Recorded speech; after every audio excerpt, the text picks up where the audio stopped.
Hello students, आज के इस लेक्चर के अंदर हम स्टार्ट करने वाले हैं प्लांट ग्रोथ एंड हार्मोन्स का थर्ड लेक्चर। तो आज के इस लेक्चर के अंदर हम देखने वाले हैं कंडीशंस ऑफ प्लांट ग्रोथ के बारे में। कंडीशंस ऑफ प्लांट ग्रोथ जो होती हैं उनको आप फैक्टर्स ऑफ प्लांट ग्रोथ भी कह सकते हो। जो प्लांट ग्रोथ है वो दो तरह की कंडीशंस या दो तरह के फैक्टर्स के ऊपर डिपेंड करती हैं, और वो दो तरह की कंडीशंस या फैक्टर कौन कौन से हैं? एक्सटर्नल या एक्सट्रिंसिक फैक्टर्स एंड इंटरनल और इंट्रिंसिक फैक्टर। तो अब हम देखेंगे कि एक्सटर्नल और एक्सट्रिंसिक फैक्टर्स कौन कौन से हैं और इंटरनल या इंट्रिंसिक फैक्टर्स कौन कौन से हैं। अगर हम एक्सटर्नल फैक्टर्स की बात करें तो एक्सटर्नल फैक्टर्स में अंदर आएगा हमारे पास soil, temperature, water, oxygen, light and gravity and last is nutrients. और अगर इंटरनल फैक्टर्स की बात करें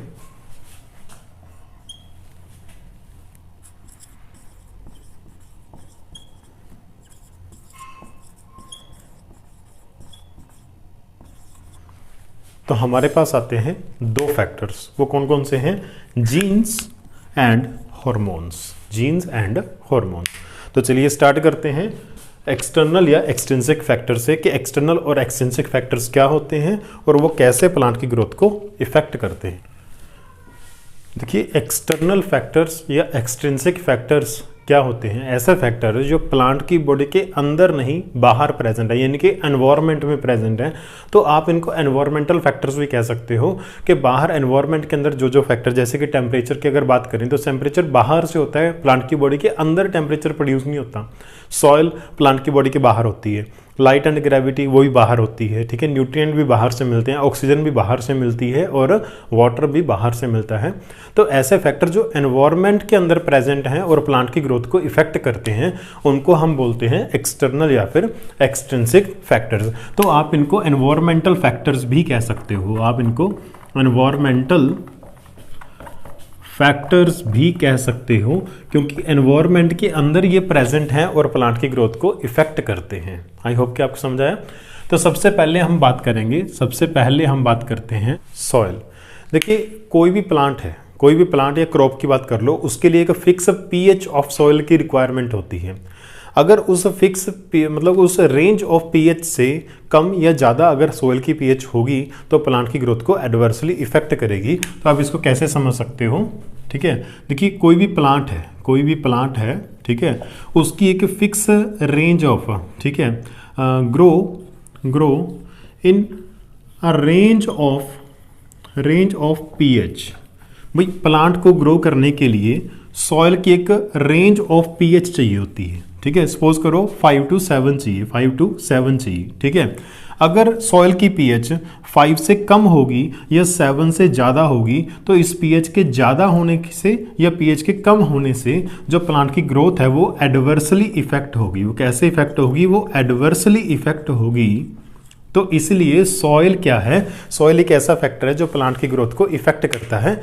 तो सॉइल की पीएच, बेसिकली सॉइल की पीएच या सॉइल की फर्टिलिटी, सॉइल के अंदर प्रेजेंट न्यूट्रिएंट्स भी डिसाइड करते हैं कि भाई प्लांट जो है उसकी ग्रोथ कैसी होगी, अच्छी होगी या फिर अच्छी नहीं होगी। तो दूसरा फैक्टर है हमारे पास टेम्परेचर। भाई सिमिलर, जैसे सॉइल के अंदर पीएच की एक रेंज होती है कि प्लांट को पीएच की वही रेंज चाहिए, उस रेंज के आगे या पीछे अगर पीएच होगी तो प्लांट की ग्रोथ को एडवर्स इफेक्ट करेगी। सिमिलरली प्लांट को ग्रोथ करने के लिए क्या चाहिए होता है? ये रेंज ऑफ टेम्परेचर चाहिए होता है। फॉर एग्जाम्पल हम बात करते हैं कि प्लांट्स को ग्रो करने के लिए 25 से लेके 35 डिग्री सेल्सियस टेम्परेचर चाहिए, ओके। अगर एनवायरनमेंट का टेम्परेचर 25 से कम हो जाएगा या 35 से ज़्यादा हो जाएगा तो उस केस में प्लांट की जो ग्रोथ है वो एडवर्सली इफेक्ट होगी। प्लांट की जो ग्रोथ है वो कैसी होगी? वो एडवर्सली इफेक्ट होगी। क्लियर? तो भाई टेम्परेचर जो है वो भी एक एनवायरमेंटल फैक्टर है या फिर एक्सटर्नल एक्सट्रिंसिक फैक्टर है जो प्लांट की ग्रोथ को इफेक्ट करता है। नेक्स्ट और थर्ड जो हमारे पास फैक्टर है वो है वाटर। अब देखिए वाटर कैसे कैसे प्लांट की ग्रोथ को इफेक्ट करता है। सबसे पहले हम बात करेंगे जो प्लांट के सेल हैं उसके अंदर जो लिविंग कंपोनेंट होता है उसको हम बोलते हैं प्रोटोप्लाज्म, यानी कि सेल के अंदर जो लिविंग कंपोनेंट है that is known as protoplasm. तो प्रोटोप्लाज्म के अंदर सबसे मेजर कंपोनेंट अगर देखा जाए तो वो वाटर का ही होता है, यानी कि वाटर ही प्रोटोप्लाज्म की कॉम्पोजिशन बनाता है। ठीक है, अगर वाटर प्रेजेंट नहीं होगा तो प्रोटोप्लाज्म नहीं बनेगा, प्रोटोप्लाज्म नहीं बनेगा तो प्लांट ग्रोथ नहीं करेगा। दूसरा पॉइंट अगर हम बात करें तो भाई देखो, जब प्लांट सेल के अंदर वाटर चला जाता है तो प्लांट सेल क्या हो जाता है, टर्जिड हो जाता है। टर्जिड जैसे हमने गार्ड सेल के अंदर पढ़ा हुआ है, गार्ड सेल के अंदर जो वाटर उसके अंदर चला जाएगा तो वो गार्ड सेल टर्जिड हो जाता है, और जब वाटर बाहर आ जाता है तो गार्ड सेल फ्लैसिड हो जाता है। तो जब वाटर प्लांट सेल के अंदर जाएगा तो प्लांट सेल क्या हो जाएगा, टर्जिड हो जाएगा। अब टर्जिडिटी जो होती है प्लांट सेल के अंदर, जो टर्जिडिटी होती है प्लांट सेल के अंदर, वो टर्जिडिटी प्लांट सेल की क्या करवाती है, एक्सटेंशन ग्रोथ करवाती है। कौन सी ग्रोथ करवाती है, एक्सटेंशन ग्रोथ करवाती है। याद रखना, वाटर प्लांट सेल के अंदर जब जाएगा तो प्लांट सेल टर्जिड हो जाएगा, और टर्जिड होने की वजह से प्लांट सेल का साइज इंक्रीज करता है और उसको हम बोलते हैं एक्सटेंशन ग्रोथ। तीसरा अगर हम बात करें कि भाई जो जितने भी हमारी बॉडी के अंदर या प्लांट की बॉडी के अंदर जितने भी एंजाइम्स होते हैं, वो एंजाइम कभी काम नहीं करेंगे जब तक उनको वाटर की प्रेजेंस नहीं मिलेगी। यानी कि वाटर ही एक ऐसा मात्र सोर्स है जो कि एंजाइम को काम करने के लिए एक मीडियम प्रोवाइड करता है। ठीक है, तो हमने यहाँ पे क्या लिखा, provide medium for enzymatic activity. तो प्लांट की बॉडी में, हमारी बॉडी में, किसी भी लिविंग ऑर्गेनिज्म की बॉडी में जो एंजाइम अपना एक्शन प्ले करते हैं, अपना रोल प्ले करते हैं, वो वाटर के अंदर ही करते हैं। तो वाटर एक मीडियम प्रोवाइड करता है एंजाइम को अपनी एक्टिविटी करने के लिए, एंजाइमेटिक एक्टिविटी करने के लिए। नेक्स्ट और फोर्थ जो प्लांट का एक्सटर्नल फैक्टर है वो क्या है, ऑक्सीजन। देखिए ऑक्सीजन, जैसे हमारी बॉडी के अंदर ऑक्सीजन रेस्पिरेशन करवाती है, सिमिलरली प्लांट की बॉडी के अंदर भी जो ऑक्सीजन है उसकी रिक्वायरमेंट होती है। किस लिए रिक्वायर्ड है, वो एरोबिक रेस्पिरेशन करवाने के लिए। तो एरोबिक रेस्पिरेशन अगर होगी तो उससे क्या होगा, large amount of energy produce होगी, और वो एनर्जी किस लिए चाहिए प्लांट को, वो एनर्जी चाहिए प्लांट को अपनी ग्रोथ करवाने के लिए, ग्रोथ एक्टिविटीज को करवाने के लिए प्लांट को एनर्जी चाहिए। और वो एनर्जी कहाँ से आएगी, एरोबिक रेस्पिरेशन से। और एरोबिक रेस्पिरेशन के लिए हमें क्या चाहिए, ऑक्सीजन चाहिए। इसलिए हम कह सकते हैं कि oxygen is also a factor which effect the plant growth. तो नेक्स्ट हमारे पास फिफ्थ एक्सटर्नल फैक्टर है हमारे पास, लाइट एंड ग्रेविटी। अब देखिए प्लांट के अंदर बहुत सारी फेजेस और प्लांट के अंदर बहुत सारी स्टेजेस ऐसी होती हैं, ग्रोथ के अंदर, प्लांट ग्रोथ के अंदर ऐसी बहुत सारी फेजेस और स्टेजेस होती हैं जिनको लाइट और ग्रेविटी इफेक्ट करती है। जैसे कि आपने नाम सुना होगा, फोटोट्रोपिज्म आपने 10th क्लास के अंदर पढ़ा होगा। ऐसी जियोट्रोपिज्म, जो रूट्स होती हैं वो पॉजिटिवली जियोट्रोपिक होती हैं, और जो शूट होती है वो पॉजिटिवली फोटोट्रोपिक नेचर शो करती है। ठीक है, तो लाइट और ग्रेविटी भी प्लांट की ग्रोथ को इफेक्ट करते हैं। और जो लास्ट हमारे पास फैक्टर बचा वो है न्यूट्रिएंट्स। वो क्या है, न्यूट्रिएंट्स। देखिए न्यूट्रिएंट्स भी प्लांट की बॉडी को बाहर से मिलते हैं, एनवायरनमेंट से मिलते हैं, इसी वजह से इसको भी हम एक्सट्रिंसिक या एक्सटर्नल फैक्टर में काउंट करते हैं। अब देखो इसके अंदर क्या आते हैं, बहुत सारे माइक्रो एंड मैक्रो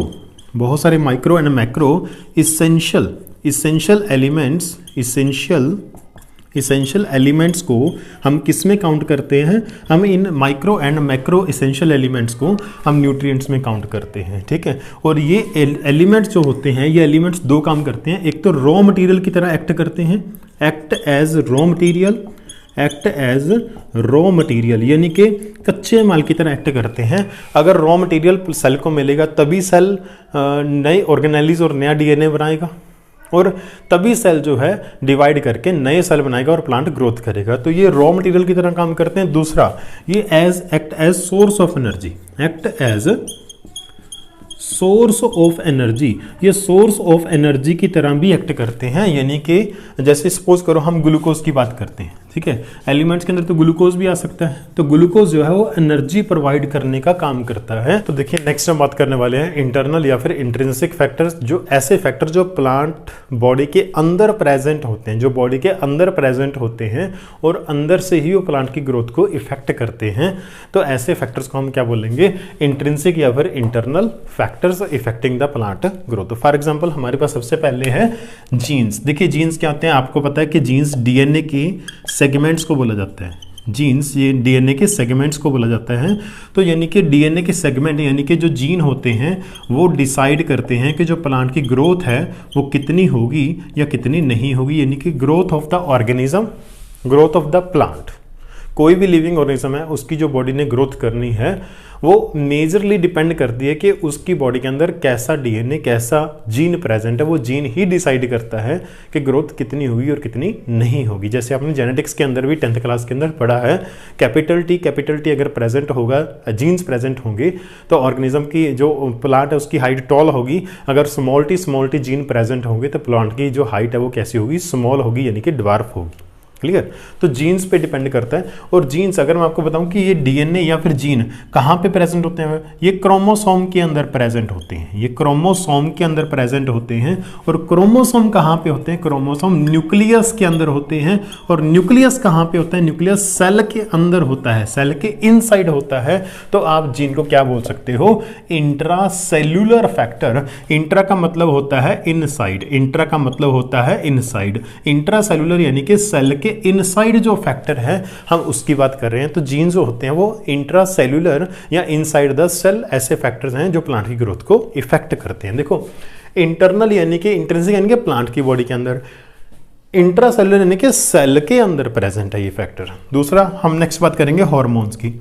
देखिए, जैसे हमारी बॉडी के अंदर बहुत सारे हार्मोन्स बनते हैं, हमारी बॉडी के अंदर ग्रोथ हार्मोन बनता है, ऐसे ही प्लांट की बॉडी के अंदर 5 हार्मोन्स बनते हैं। हम इस चैप्टर के अंदर नेक्स्ट लेक्चर के अंदर इसको पढ़ना स्टार्ट करेंगे। तो प्लांट की जो बॉडी होती है उसके अंदर 5 हार्मोन्स बनते हैं। ये 5 हार्मोन्स क्या करते हैं? प्लांट की ग्रोथ को इफेक्ट करते हैं। ओके, इनका नाम आपको बता देता हूँ। जैसे ऑक्सिन आपने सुना होगा, gibberellin, cytokinin, ethylene, abscisic acid. तो ये हार्मोन प्लांट की ग्रोथ को इफेक्ट करते हैं और इनको हम क्या बोलते हैं? इंटरसेल्यूलर। इंटर का मतलब होता है इन बिटवीन, इन बिटवीन यानी कि 2 या 2 से ज़्यादा सेल के बीच में। सपोज बात करते हैं हम, सपोज करो एक प्लांट सेल है, सपोज करो ये एक प्लांट सेल है। तो इस प्लांट सेल ने कुछ हार्मोन प्रोड्यूस करे, कुछ हार्मोन प्रोड्यूस करे और ये हार्मोन किसी दूसरे सेल के पास जाएंगे और इस सेल की ग्रोथ करवाएंगे, इस सेल की ग्रोथ करवाएंगे। तो ये हार्मोन एक ही सेल के अंदर नहीं रहा, ये सेल से बाहर आया और दूसरे सेल के ऊपर इसने अपना एक्शन किया। तो ये हार्मोन 2 सेल्स के बीच में काम कर रहा है। तो इसलिए हमने क्या बोल दिया? इन बिटवीन या इंटरसेल्यूलर फैक्टर। Got it? तो हार्मोन्स, जैसे मैं एग्जांपल लिख देता हूँ यहाँ पे, हार्मोन कौन कौन से हो सकते हैं? ऑक्सिन हो सकता है, ऑक्सिन्स। ऐसे ही जिब्रेलिन्स हो सकते हैं, जिब्रेलिन्स हो सकते हैं, साइटोकाइनिन हो सकता है और इसके अलावा इथाइलिन हो सकता है और इसके अलावा हमारे पास एब्सिसिक एसिड हो सकता है। इनको आगे चल के हम सबको डिस्कस करेंगे, डिटेल में पढ़ेंगे इन सब के बारे में। ठीक है, तो ये मैंने अभी आपको बताया एक्सटर्नल और इंटरनल फैक्टर्स जो प्लांट की ग्रोथ को इफेक्ट करते हैं। आप इनको फैक्टर्स या कंडीशंस भी इनको कह सकते हैं। देखिए, इस टॉपिक के अंदर हम पढ़ने जा रहे हैं सम इम्पोर्टेंट डेफिनेशन या सम इम्पोर्टेंट टर्म्स के बारे में। ठीक है, तो हमारे पास 3 वर्ड्स होते हैं, आपने सुना होगा पहले, differentiation, D differentiation and re differentiation. ठीक है, तो डिफरेंशिएशन से स्टार्ट करते हैं। डिफरेंशिएशन का मीनिंग क्या होता है? देखिए, सपोज करो हमारे पास एक सेल है, सपोज करो हमारे पास एक सेल है और वो सेल क्या है? वो एक मेरिस्टेमेटिक सेल है। वो सेल क्या है? मेरिस्टेमेटिक। मैं यहाँ पे शॉर्ट में लिखूंगा MC मतलब मेरिस्टेमेटिक सेल। तो मेरिस्टेमेटिक सेल की अगर डिफरेंशिएशन होती है तो ये मेरिस्टेमेटिक सेल किस में कन्वर्ट हो जाएगा? ये मेरिस्टेमेटिक सेल कन्वर्ट हो जाएगा परमानेंट सेल में। ये सेल कन्वर्ट हो जाएगा परमानेंट सेल में, PC मतलब परमानेंट सेल, MC मतलब मेरिस्टेमेटिक सेल। अब मैं आपको बता दूं कि मेरिस्टेमेटिक सेल वो सेल होता है जो डिवाइड करता है लेकिन कोई फंक्शन नहीं करता। जो डिवाइड करता है कोई पर्टिकुलर फंक्शन नहीं करता, लेकिन परमानेंट सेल उस सेल को बोलते हैं जो डिवाइड नहीं करता लेकिन कोई पर्टिकुलर फंक्शन करता है। मैं शॉर्ट में यहाँ पे आपको मेंशन कर सकता हूँ कि ये मेरिस्टेमेटिक सेल वो है जो डिवाइड करेगा। जो सेल डिवाइड करते हैं लेकिन कोई पर्टिकुलर फंक्शन परफॉर्म नहीं करते।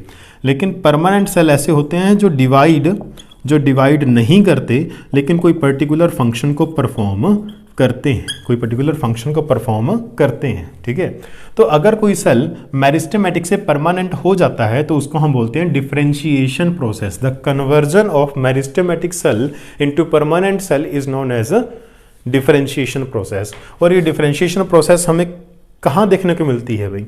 देखो, आपने प्लांट के अंदर प्लांट के अंदर आपने एनाटॉमी ऑफ फ्लावरिंग प्लांट अगर आपने पढ़ा हुआ है या सुना हुआ है इसके बारे में, तो वहाँ पे हम पढ़ते हैं कि जो स्टेम होता है, रूट होती है प्लांट की, या फिर लीफ होता है, तो उसके सबसे बाहर एपिडर्मिस आपको देखने को मिलती है। एपिडर्मिस देखने को मिलती है। तो एपिडर्मिस जो होती है, इसके अलावा एंडोडर्मिस जो होती है, एंडोडर्मिस होती है, या फिर ये मान लो कि हमारा प्राइमरी जाइलम होता है, या प्राइमरी फ्लोयम होता है, और इसके अलावा हमारे पास कोर्टेक्स होता है, या फिर हमारे पास क्या होती है, पिथ। भाई प्लांट की रूट में, स्टेम में या लीफ में ये वाले जो स्ट्रक्चर्स होते हैं, एपिडर्मिस होती है, एंडोडर्मिस होती है, primary xylem, primary phloem, cortex and pith, ये सब कैसे बनते हैं? ये बनते हैं डिफरेंशिएशन से। ये कैसे बनते हैं? डिफरेंशिएशन से बनते हैं। नेक्स्ट हम बात करते हैं डी डिफरेंशिएशन की। भाई डी डिफरेंशिएशन के अंदर क्या है? सपोज करो इसी सेल को हम उठा के आगे ले आते हैं, यहीं पे ले आते हैं। तो ये एक सेल है जो कि अपने आप में कैसा सेल है? ये परमानेंट सेल है। ये कैसा सेल है? अपने आप में परमानेंट सेल है, परमानेंट सेल। ओके, तो ये परमानेंट सेल अगर वापस मेरिस्टेमेटिक बन जाता है, अगर ये परमानेंट सेल वापस मेरिस्टेमेटिक सेल में कन्वर्ट हो जाता है, परमानेंट से मेरिस्टेमेटिक बन जाता है, तो इसको हम बोलते हैं डी डिफरेंशिएशन। देखिए डी का मतलब क्या होता है? डी का मतलब होता है रिमूवल। डी का मतलब होता है रिमूवल। किस चीज़ का रिमूवल हुआ यहाँ पे रिमूवल हुआ डिफरेंशिएशन का। यानी कि यहाँ पे जो डिफरेंशिएशन हुआ था, मेरिस्टेमेटिक से परमानेंट सेल बना था, ये डिफरेंशिएशन अब रिमूव हो जाएगी और उसको हम बोलते हैं डी डिफरेंशिएशन। और डी डिफरेंशिएशन होने से जो परमानेंट सेल बना था ये वापस मेरिस्टेमेटिक में कन्वर्ट हो जाएगा। और ये चीज़ हमें कहाँ देखने को मिलती है? ये चीज़ हमें देखने को मिलती है जब हमारे कॉर्टेक्स में, हमारे जैसे हम बात करते हैं स्टेम और रूट के अंदर, है ना, डाइकोट स्टेम और डाइकोट रूट के अंदर, वहाँ कॉर्टेक्स से कोर्क कैम्बियम बनता है, कोर्टेक्स से कोर्क कैम्बियम बनता है। ओके, और इसके अलावा हमारे वास्कुलर बंडल्स के अंदर वास्कुलर कैम्बियम बनता है, वास्कुलर कैम्बियम बनता है। मैं डिटेल में अगर थोड़ा सा लेके जाऊँ आपको, तो वास्कुलर कैम्बियम के अंदर दो तरह के कैम्बियम होते हैं। वो दो तरह के कैम्बियम कौन कौन से होते हैं? एक तो होता है जी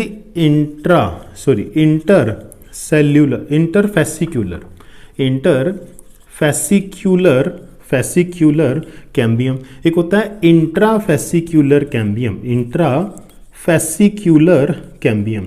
जो इंटरफेसिकुलर कैम्बियम होता है वो बनता है डी डिफरेंशिएशन से। जो इंट्राफेसिकुलर कैम्बियम है ये पहले से प्रेजेंट होता है, इसकी फॉर्मेशन डी डिफरेंशिएशन से नहीं होती। तो वास्कुलर कैम्बियम इन दोनों से बनता है, लेकिन वास्कुलर कैम्बियम के अंदर जो इंटरफेसिकुलर कैम्बियम है वो डी डिफरेंशिएशन से बनेगा, और कोर्टेक्स से कोर्क कैम्बियम भी डी डिफरेंशिएशन से बनता है। नेक्स्ट हम बात करेंगे रीडिफरेंशिएशन की। रीडिफरेंशिएशन क्या है? अब देखिए, इसी सेल को वापस आप उठा लो, जो सेल परमानेंट से मेरिस्टेमेटिक बना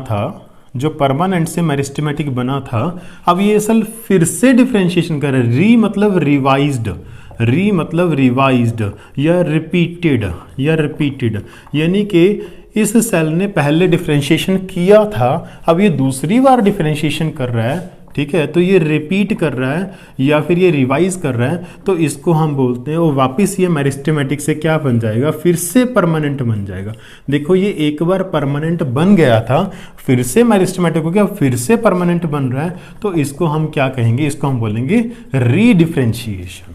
ओके, तो मेरिस्टेमेटिक सेल का परमानेंट सेल में कन्वर्ट होना, ऐसा मेरिस्टेमेटिक जो पहले परमानेंट था कभी, ठीक है, और मेरिस्टेमेटिक बन गया था, अब फिर से परमानेंट बन रहा है, तो इसको हम क्या बोलते हैं? रीडिफरेंशिएशन। और ये हमें कहाँ देखने को मिलता है? भाई देखो, जो कोर्क कैम्बियम बना था, यहाँ पे जो कोर्क कैम्बियम बना था, अब इसको कोर्क कैम्बियम से एक तो बनेगा कोर्क और दूसरा बनेगा सेकेंडरी कॉर्टेक्स। तो कोर्क कैम्बियम से कोर्क एंड सेकेंडरी कॉर्टेक्स का बनना, ठीक है, ये क्या है? रीडिफरेंशिएशन। ओके, इसके अलावा वास्कुलर कैम्बियम से, पूरे वास्कुलर कैम्बियम से secondary xylem and secondary phloem का बनना।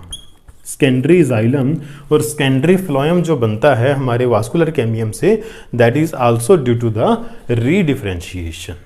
नेक्स्ट हमारा टॉपिक है प्लांट डेवलपमेंट। देखिए प्लांट डेवलपमेंट क्या होती है?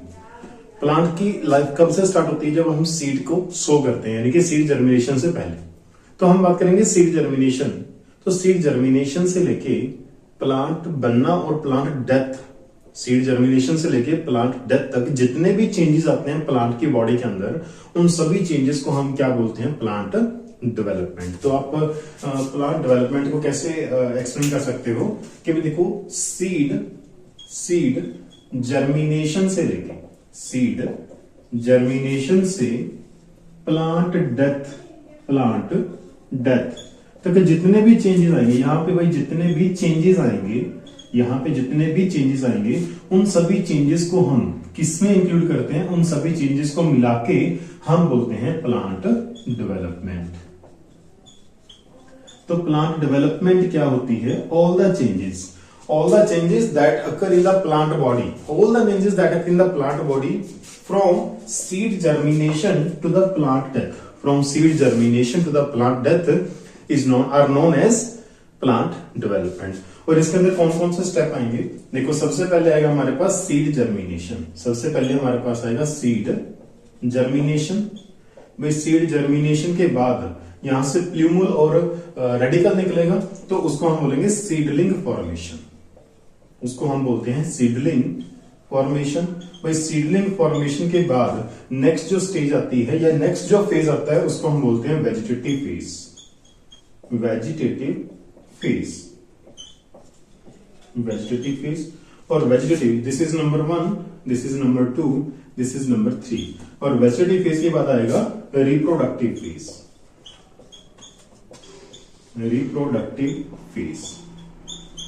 रिप्रोडक्टिव फेज के बाद होगा फ्लावरिंग, फिर आएगा फ्लावरिंग इज पॉइंट नंबर 5। और फ्लावरिंग के बाद क्या होगा? फ्लावरिंग के बाद होगा seed and fruit formation. Seed and fruit formation. वही सीड एंड फ्रूट फॉर्मेशन के बाद होगी सेनेसेंस। उसके बाद होगी सेनेसेंस। सेनेसेंस क्या होती है? सेनेसेंस का मतलब होता है बूढ़ा हो जाना, यानी कि प्लांट बूढ़ा हो जाएगा।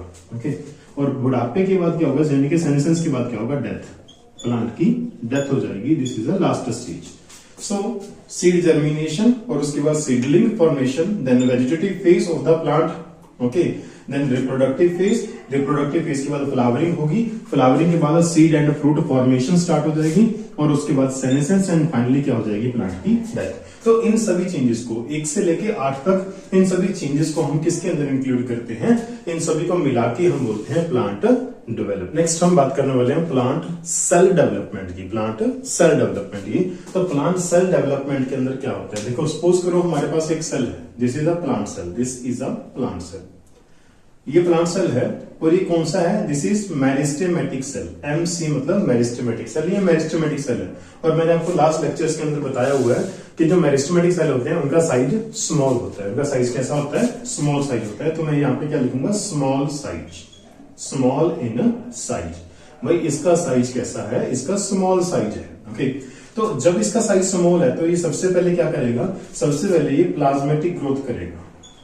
प्लाज्मेटिक ग्रोथ करेगा, प्लाज्मेटिक ग्रोथ। तो प्लाज्मेटिक ग्रोथ जब होगी इसकी, इसको आप एक्सटेंशन भी बोल सकते हो। प्लाज्मेटिक ग्रोथ को आप एक्सटेंशन भी बोल सकते हो, यानी कि इसका साइज इंक्रीज करेगा तो उसको आप एक्सटेंशन बोलोगे। तो प्लाज्मेटिक ग्रोथ होगी, this is number 1, this is number 1। तो प्लाज्मेटिक ग्रोथ जब होगी तो ये सेल अपने साइज को इंक्रीज कर लेगा, सेल अपने साइज को इंक्रीज कर ले। अच्छा, ये हो सकता है कि ये सेल आगे चल के क्या करे? ये सेल आगे चल के डिफरेंशिएशन करे। जैसे मैंने आपको कल बताया था डिफरेंशिएशन क्या होता है, तो ये हो सकता है सेल आगे चल के डिफरेंशिएशन करे। डिफरेंशिएशन करेगा तो ये सेल मैच्योरेशन करेगा, यानी कि डिफरेंशिएशन का मतलब मैच्योरेशन होता है। ये सेल मैच्योर हो जाएगा और एक पर्टिकुलर फंक्शन करना स्टार्ट कर देगा, यानी कि ये सेल परमानेंट सेल में कन्वर्ट हो जाएगा। ये सेल परमानेंट सेल में कन्वर्ट हो जाएगा। ये सेल परमानेंट सेल में कन्वर्ट हो जाएगा। तो डिफरेंशिएशन क्या है? Point number 2, step number 2। और उसके बाद हो सकता है ये सेल क्या करे? अपनी सेनेसेंस करे, सेनेसेंस करे और सेनेसेंस के बाद इसकी क्या हो जाएगी? सेनेसेंस के बाद इसकी डेथ हो जाएगी। सेनेसेंस के बाद इसकी डेथ हो जाएगी। क्लियर? तो सेनेसेंस क्या है? इसका थर्ड स्टेज। सेनेसेंस क्या है? इसका थर्ड स्टेज। लेकिन यहाँ पे एक पॉसिबिलिटी है हमारे पास, और पॉसिबिलिटी क्या है हमारे पास कि ये जो सेल है, ये डिफरेंशिएशन करने की बजाय, क्या कर सकता है? ये वापस डिवाइड करेगा, यानी कि ये वापस सेल डिवीजन करेगा। और सेल डिवीजन करने के बाद फिर से स्मॉल साइज सेल बना देगा। क्लियर?